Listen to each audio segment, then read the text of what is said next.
Hi everyone, welcome to the week 5 asynchronous session for our class this week for English 9A. We're talking about evidence and analysis in literary essays this week. Our objective is posted up there on the top. It says to be able to use evidence and analysis in a literary essay. We are working on our essays this week for The Princess and the Goblin. So this is one of the things that you will need to complete in your essay, is including that evidence and that analysis. So today we're going to talk about what those are, what evidence and analysis are, and then we're going to talk about how to use them in an essay. We'll look at a couple of examples. You have an access code for this week, and this week's access code is going to be 2 words long. And the first word I'm going to give you now, and the second word I'm going to give you later. The first word is yellow, so you're going to make sure that you use all lowercase and type the word yellow first, and then I'll give you the second word later on in the session. All right, so let's get started. To be able to use evidence and analysis in a literary essay, you need to know a couple of things. First off, we need to be able to define what analysis is and what evidence is. Last week we talked about analysis in particular, and we talked specifically about what an analysis is. Today we're going to focus on the evidence piece and how it marries with that analysis piece of an essay. So basically, an analysis is, remember last week we talked about looking specifically at one thing very, very closely and breaking it down into parts. So when we have an analysis essay, we want to be able to utilize evidence to prove our analysis is true. So in the main components of a paragraph in a literary essay, and this is just the one body paragraph, includes a thesis or a topic sentence that relates back to our thesis for our essay. It includes evidence and it includes analysis. Now, this analysis here, this bottom one, should be the bulk of the paragraph. This is what you think. This is your interpretation of the evidence and of what's happening in the story. So that should be the bulk of the paragraph. As emerging writers, we tend to have a thesis or a topic sentence, and then a really, really big chunk of evidence, and then a really, really little section of analysis. We want to flip-flop that.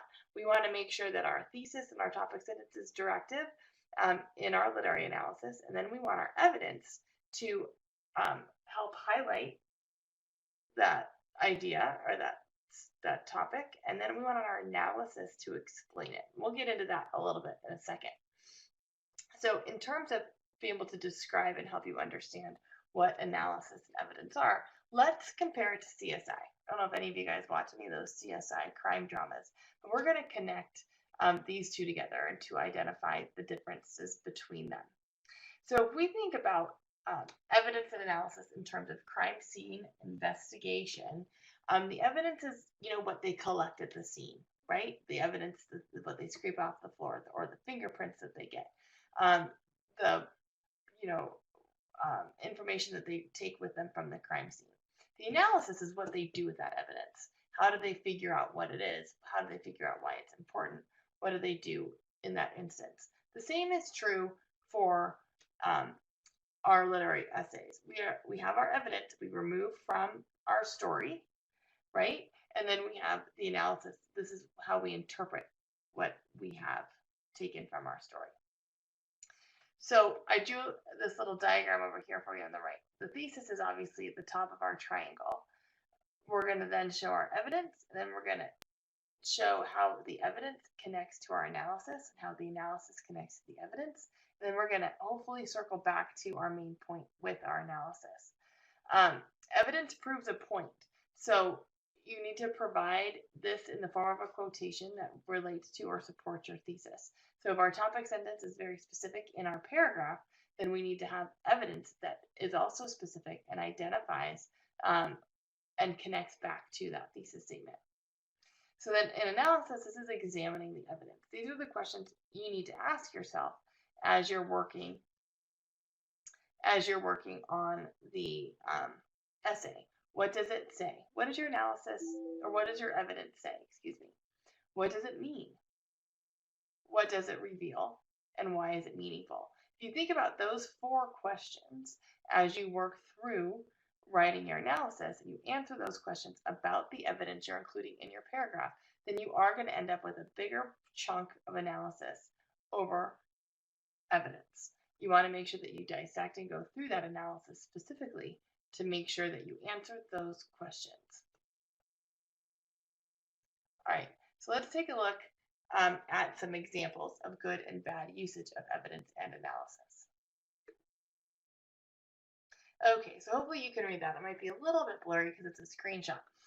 This is taken from a video on utilizing analysis and evidence. So this is from William Golding's Lord of the Flies, and we're not looking at it in terms of you understanding. I mean, hopefully you've read this book. It's amazing, but we're going to take a look at it in regards to how the evidence and the analysis are being used. So this is color coded. So the green is our thesis statement / topic sentence. The yellow is the evidence, and the red is the analysis. So if you take a look at this, remember how I mentioned that sometimes our evidence overshadows our analysis, and that the evidence is the biggest part of our paragraph. So this is what emerging writers do, right? We throw the quote in there, and then we barely explain it. So this says, Golding uses foreshadowing and Roger notices some boys playing on the beach. Okay, so now I understand that this paragraph is going to be about foreshadowing. And then we have a very long quote that says, Roger gathered a handful of stones and began to throw them. Yet there was a space around Henry, perhaps 6 yards in diameter, into which he dare not throw. Here, invisible yet strong, was the taboo of the old life. Round the squatting child was the protection of parents and school and policemen and the law. Okay, so that's our evidence, right? Because it's a quote from the story that is supposed to show this foreshadowing. Now, the analysis is only one sentence, and it says, this passage describes the beginnings of Roger's cruelty to the little uns.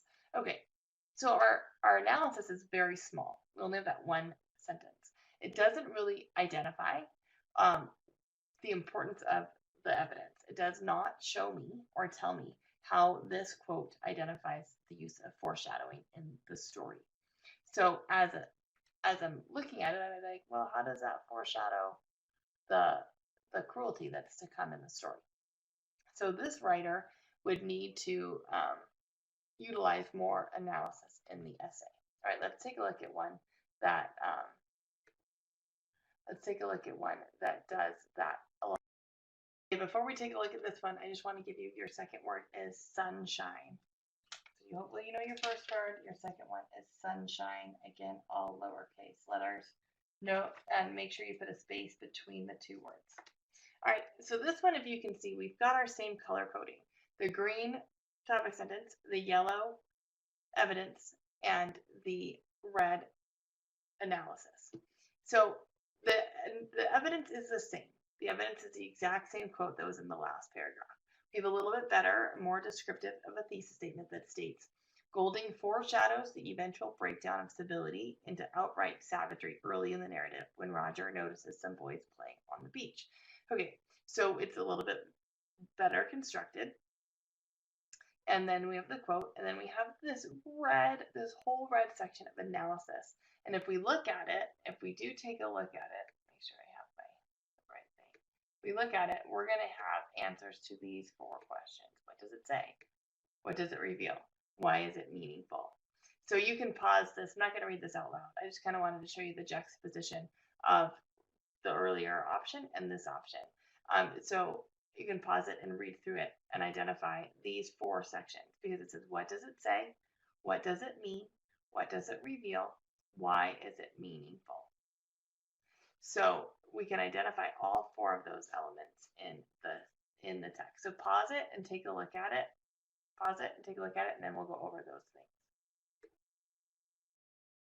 Well, you pause it and read through it on your own. And then I identified below where in the little white board where this quote does, or excuse me, where this analysis does these things. What does it say? What does it mean? What does it reveal? Why is it meaningful? The write-up of this section is helpful in beginning to understand how this information is utilized in the essay to break down the evidence and also to support the thesis statement and connect back to the overarching idea or thesis of the essay and not just the topic sentence of the story.